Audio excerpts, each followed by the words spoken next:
y nos va a dar algunos datos más con respecto a esta convocatoria. Luciana, bienvenida al InfoClaxo, ¿cómo estás? Hola, ¿cómo estás? Buenas tardes, Gustavo.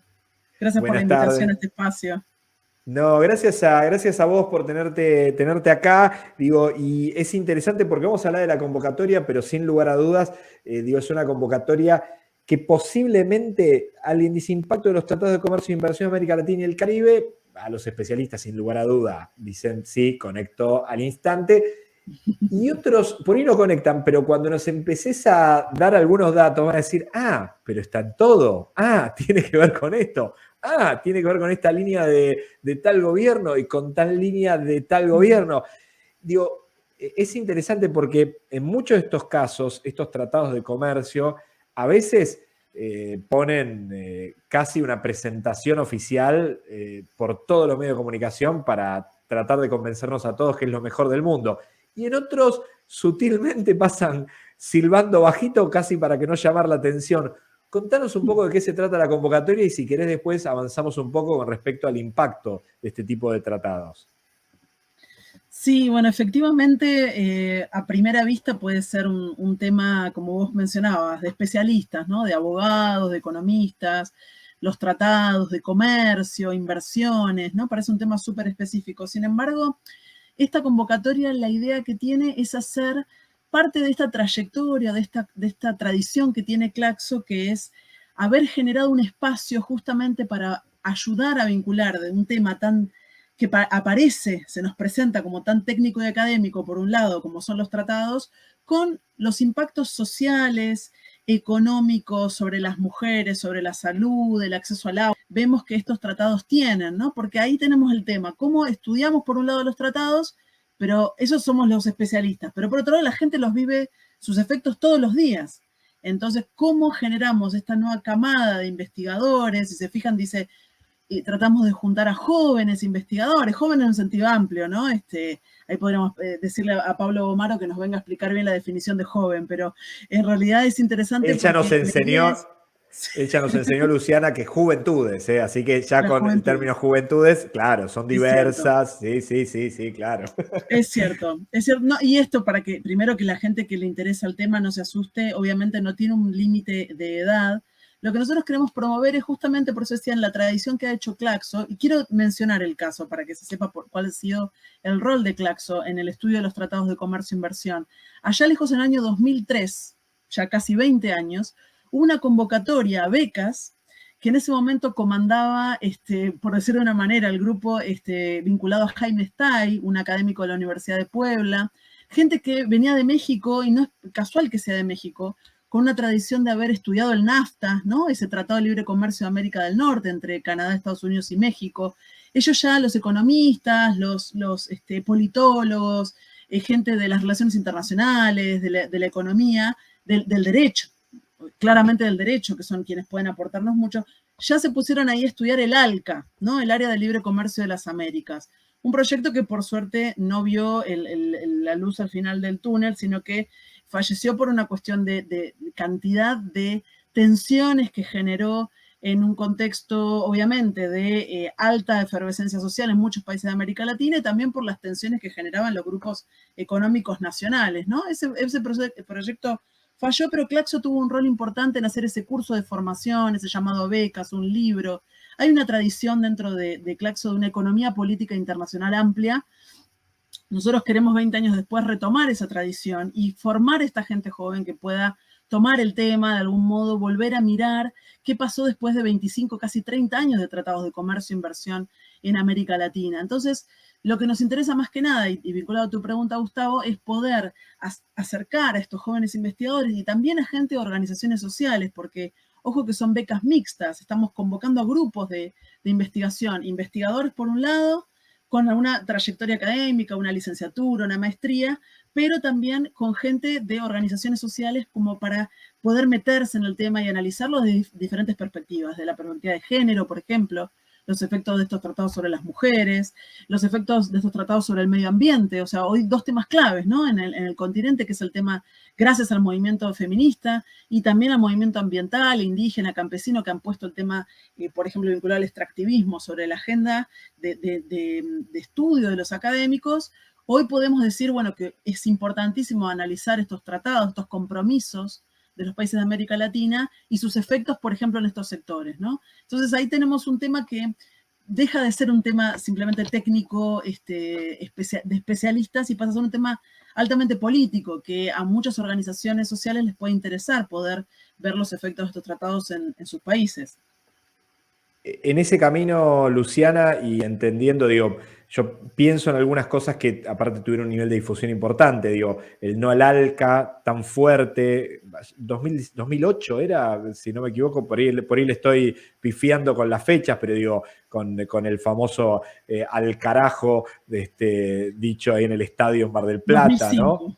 2005, mirá, pero digo, con el impacto de un fenómeno que ahí sin lugar a dudas puso en discusión en la calle cómo un tratado podía tener intencionalidades con enmarcar a los países en lógicas comerciales, en cómo iba a funcionar su economía, en qué iba a pasar después con su sociedad.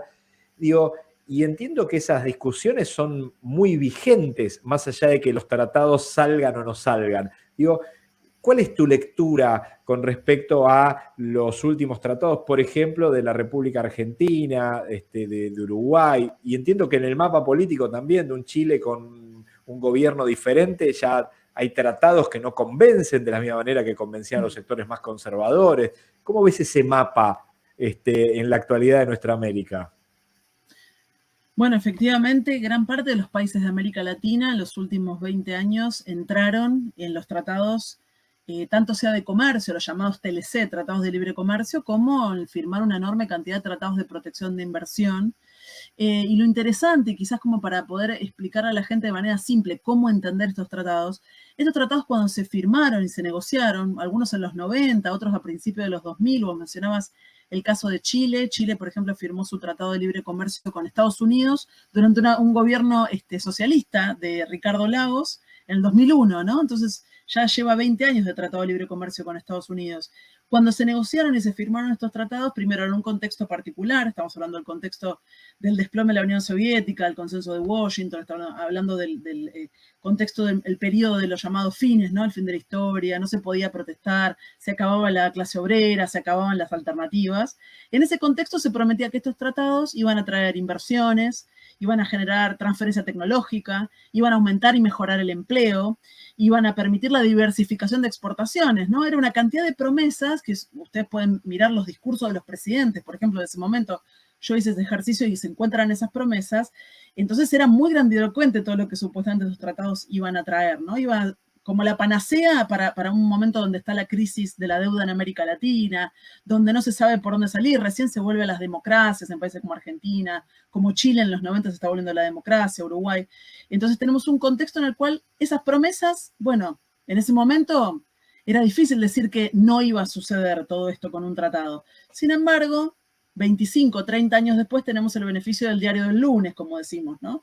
Tenemos el beneficio de poder parar la pelota, analizar, generar indicadores, ver efectos, ver impactos concretos en sectores, ver si se modificó el acceso a los medicamentos para las clases populares, el acceso a la salud, el acceso al agua potable, cómo fue el proceso de privatización de los servicios y qué efectos tuvo sobre el acceso de la gente a esos servicios básicos.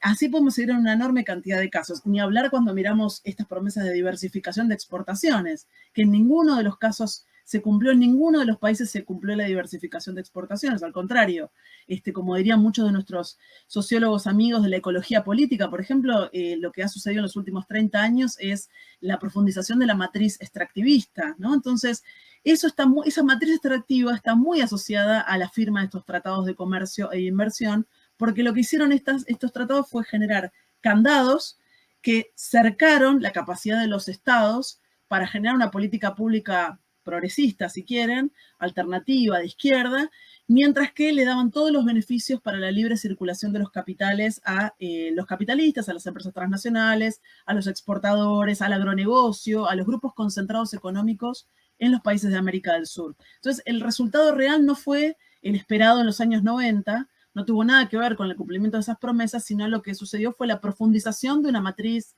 colonial, extractivista, una matriz de subdesarrollo, de una instancia totalmente de periferia, y hoy la discusión es, y esta es la gran pregunta política, ¿no?, vinculada a los tratados, ¿se puede hoy generar una situación política diferente mientras existen todos estos tratados? ¿Puede haber hoy pacto ecosocial? ¿Puede haber New Green Deal? ¿Puede haber una transición ecológica en el contexto de los tratados de comercio y de inversión? Bueno, nuestra posición es que no.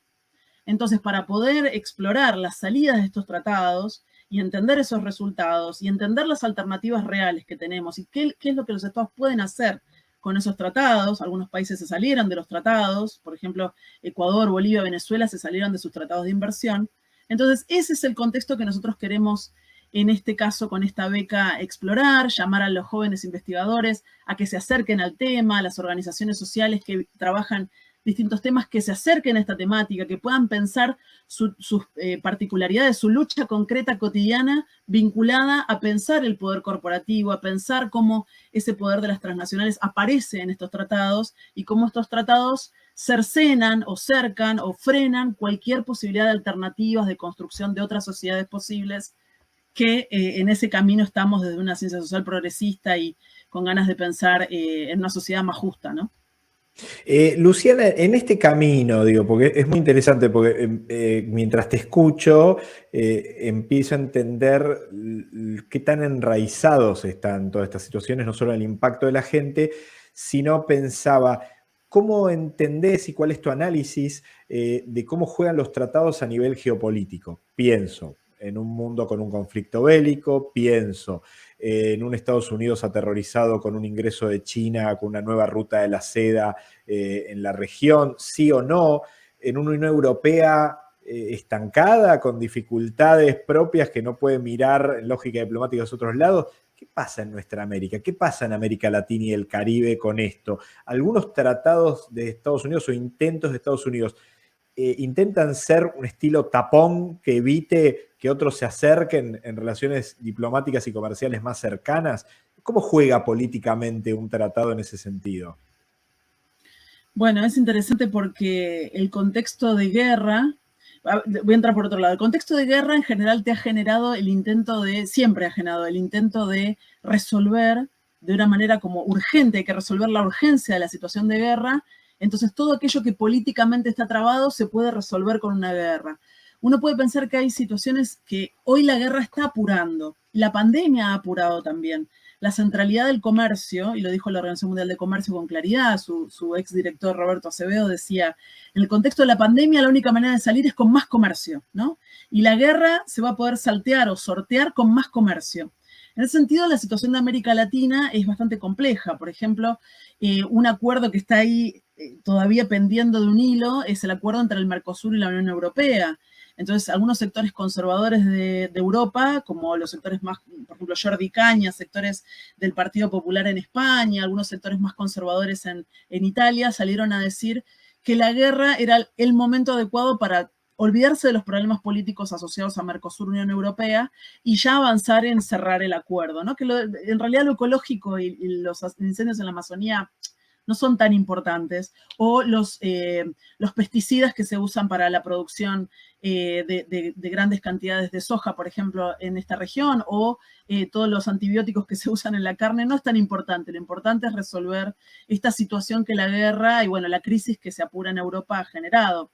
En ese sentido, y para responder bien directo a tu pregunta, América Latina lo que se ha convertido justamente es en un gran reservorio de estas materias primas vinculadas con las necesidades de, por ejemplo, transición energética de Europa. Y el caso de Europa es muy interesante. Hoy está apurando mucho más que Estados Unidos. O sea, es un actor mucho más agresivo en lo comercial y en las negociaciones que Estados Unidos, que uno tiende a pensar siempre en el imperialismo yanqui, ¿no? Tenemos esa tendencia y, sin embargo, no es Estados Unidos. Tiene otros modos Estados Unidos, pero en términos de lo que es negociaciones comerciales y apretar a través de comercio, se ve con la Unión Europea. Y la Unión Europea, fijémonos la paradoja, ¿no? La Unión Europea tiene que avanzar en su transición energética, tiene que avanzar en su descarbonización, en cumplir con sus objetivos del Acuerdo de París, con su propia sociedad civil en Europa que presiona por un cambio en la matriz energética. Para eso necesita, por ejemplo, litio. El litio está acá, el litio extraen un poco de litio en algunos sectores de Europa, pero el gran reservorio de litio es aquí, el gran reservorio de materias primas para la transición energética está en los países de América del Sur, de África y de Asia también, por supuesto. Entonces, la Unión Europea lo que hace es apretar las clavijas de sus acuerdos comerciales e incorpora en los acuerdos comerciales capítulos que no tienen que ver con comercio en realidad. Son claramente capítulos con interés geopolítico, que es hacerse, ¿sí? Tener acceso a estos recursos naturales a través de un acuerdo de comercio que aparece como un tema de comercio técnico-económico y sin embargo son claramente políticos porque lo que intentan hacer es garantizarse que los países, por ejemplo, Chile, en una renegociación de su acuerdo comercial que han desarrollado en los últimos 3 años, Chile garantice que le va a vender el litio a un precio de mercado a la Unión Europea. Entonces ahí tenemos, ¿no? La mezcla entre ese proceso técnico-legal y el proceso político que tiene que ver, en este caso, la Unión Europea, entrampada en la lucha geopolítica entre China y Estados Unidos, ¿no? Entonces, prestarle atención a los tratados de libre comercio también es observar cómo se está cumpliendo esa dinámica entre los poderes hegemónicos y qué rol cumple América Latina dentro de esa puja de poderes hegemónicos y en el mercado, y qué tiene para ofrecer al mercado global, ¿no? Eso es un tema, por eso lo de los tratados nos abren muchas puertas para discutir muchas situaciones que exceden a la economía y el derecho y que entran más bien en áreas mucho más amplias de la economía política internacional, de las relaciones internacionales y en dinámicas de análisis político internacional.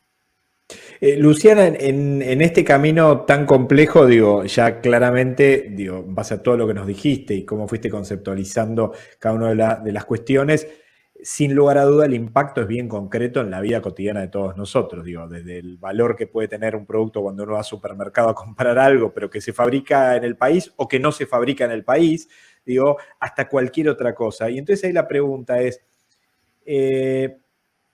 en un mundo en el cual, por lo menos en algunos sectores del neoliberalismo, las lógicas económicas van como fagocitándose el discurso social y vemos economistas que explican casi todo, ¿no? Vienen a explicarnos cómo se resuelve la inflación, pero también hasta cómo se resuelve cualquier otro problema. Supuestamente tienen explicaciones para todo. Desde tu experiencia y de una visión, llamémoslo más progresista, pero planteándolo en otro lugar, ¿cómo se puede poner en juego la participación social para que sectores muy diversos, pienso en diversos sectores, no sé, de las comunidades indígenas, desde los sectores de algunas minorías, puedan participar en estos debates, entendiendo que después el impacto es súper personal y a nivel social? ¿Tenés alguna idea de algún lugar donde haya funcionado una participación social? Digo, me refiero más allá de las protestas, que eso han estado en muchos lugares muy fuertes y han sido muy efectivas en muchos casos. Sabes que desgraciadamente mi respuesta a tu pregunta es que no hay. No hay. En América Latina no hay. La Unión Europea, por ejemplo, sí tiene mecanismos obligatorios de participación, perdón, o de diálogo con la sociedad civil, dada la presión de la sociedad civil europea. Entonces la Comisión Europea tiene que consultar. Pero en América Latina, un ejemplo te voy a dar para que veas lo atrasados que estamos en América Latina. En Argentina, hace 3 años, antes de la pandemia, se intentó pasar un proyecto de ley en el Senado. Si había un proyecto de ley en el Senado, para que, miren lo básico de esto, cada vez que el Poder Ejecutivo, es decir, la Cancillería, que negocia un tratado de libre comercio, mande un proyecto, o sea, ya un tratado cerrado al Senado, que entra por el Senado la política exterior en Argentina, este tipo de tratados, tenga que enviar sí o sí sus estudios de impacto. O sea, estamos viendo lo básico de esto. O sea, el Senado, que es parte del Congreso, que tiene que decidir sobre un tratado de libre comercio, le pide y le dice a la Cancillería, te exijo que cuando me mandes un tratado, me mandes los estudios de impacto. ¿Qué significa eso? ¿Qué nos está mostrando? Spoiler alert, no salió ese proyecto de ley, no es ley en Argentina. En toda América Latina tenemos ese mismo atraso. No hay ningún mecanismo institucional por el cual se pueda pedir rendición de cuentas a los estados por parte de este tipo de, primero, el proceso de negociaciones, y una vez que está cerrado el acuerdo, poder tener acceso a ver, por ejemplo, estudios de impacto. Es tan opaco, es una diplomacia tan oscura que se genera en torno a la negociación de los tratados, que la sociedad civil no tiene acceso, y eso es un problema gigante. Un solo caso conozco de un país que realmente ha intentado, la sociedad civil de Perú intentó activar las cláusulas con la Unión Europea, justamente antes mencionábamos la Unión Europea, intentaron accionar, mover esas cláusulas de participación social, la cláusula democrática dentro de los tratados, decir, bueno, nuestro gobierno no está respetando, en ese momento esto fue hace como unos 5 o 6 años, no estaba respetando este gobierno los derechos laborales, los derechos medioambientales. Y la Unión Europea les dijo, los apoyamos, qué bien el caso que están llevando ustedes, pero de ninguna manera vamos a frenar el acuerdo por este tipo de denuncias que están haciendo ustedes, lo cual nos muestra que en realidad todo lo que tiene que ver con el discurso sobre derechos humanos que trae la Unión Europea, sobre acceso al empleo, es todo en realidad un discurso completamente vacío, y lo único que realmente importa de un acuerdo son las cláusulas de comercio, las cláusulas que permiten la libre operación de las empresas, en este caso europeas, que tienen acceso de manera directa a los servicios en América Latina, a las compras públicas, a los laboratorios que pueden acceder a los planes de salud y con eso vender medicamentos de manera casi monopólica a los estados.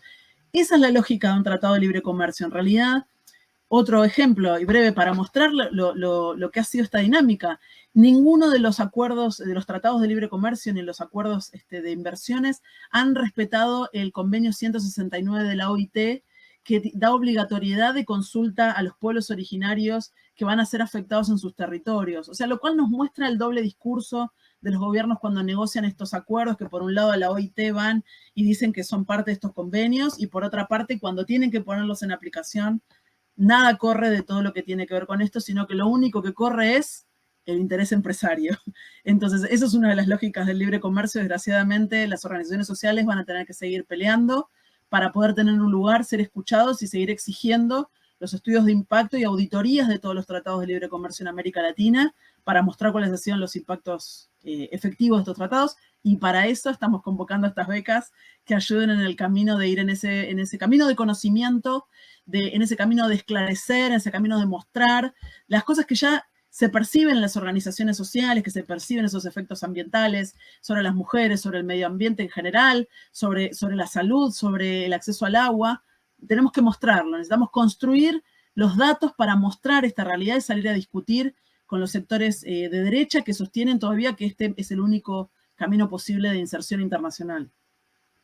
Luciana, clarísimo, ¿eh? Te agradezco mucho porque súper, súper claro, y aparte me parece que cuando uno baja al terreno de poder llevar a la vida cotidiana es muy fuerte, porque es mucho más fácil para todos los ciudadanos y ciudadanas de a pie, que por ahí no andamos investigando cada detalle, pero entender estas dinámicas en donde a veces me da la sensación que nos llega más el marketing, porque imagino que hay mucho marketing, mucho presupuesto para el marketing de cómo presentar algunos de estos acuerdos, que bueno, que mucho daño le hacen a la discusión más sincera y concreta. Así que la invitación de vuelta, Luciana, a esta convocatoria está abierta ¿hasta qué día? No sé si tenés el dato ahí, no te quiero tirar un penal hasta ahí. El 12 de septiembre.